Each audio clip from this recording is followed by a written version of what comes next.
The competitive and fascinating world of cheerleading has been around since the 1860s.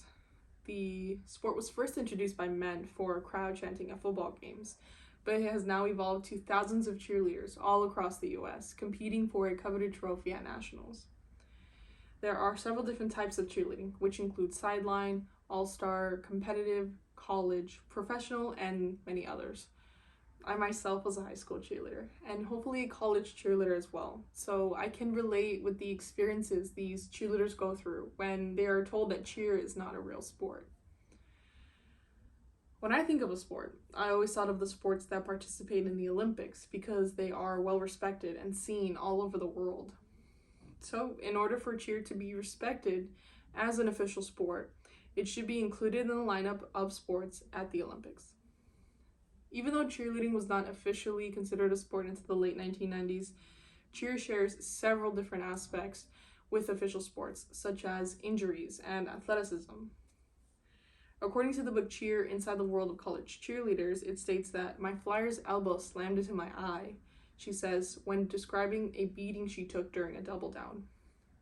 It was swollen shut, like I had gone into a fight. Cheerleaders go through hours of practice a day and experience numerous injuries, no matter what type of cheer it is. I myself have experienced numerous injuries, such as tendonitis in my elbow and hyperextension in both of my knees. I've also gotten similar injuries in my years at the soccer team. However, the cheer stunt injuries top the soccer injuries by a long shot. Cheer also takes an immense amount of athleticism to keep up with the insane routines and dangerous stunts, while also making it look good.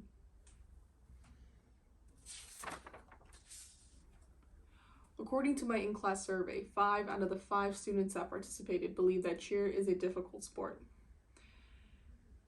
An outsider's view or opinion on cheerleading's difficulty level.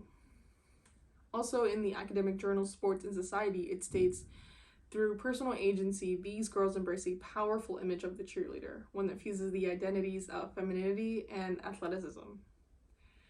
After discussing some general similarities between official sports and cheerleading, the possibility of cheer being an Olympic sport is not that far from becoming a reality.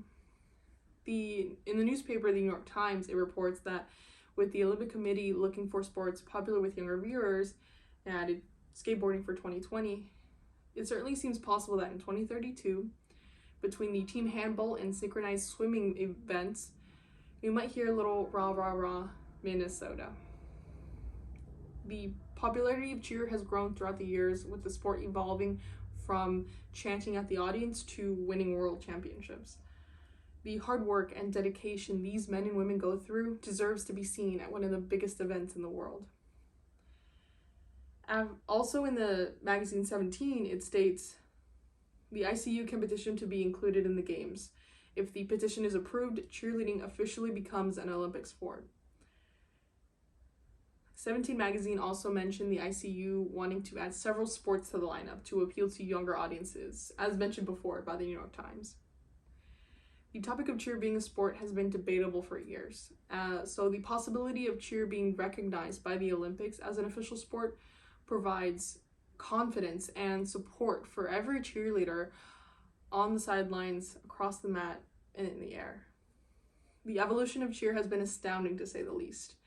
With the sport being created by men and now led by women, it has come a long way from the 1860s. The opportunity for these men and women to show their skills and dedication in front of an audience in the billions is indescribable. The appreciation these cheerleaders have for merely accepting cheer as a sport is nothing compared to the joy of the millions of cheerleaders knowing that they are in a worldwide respected sport that participates in the Olympics.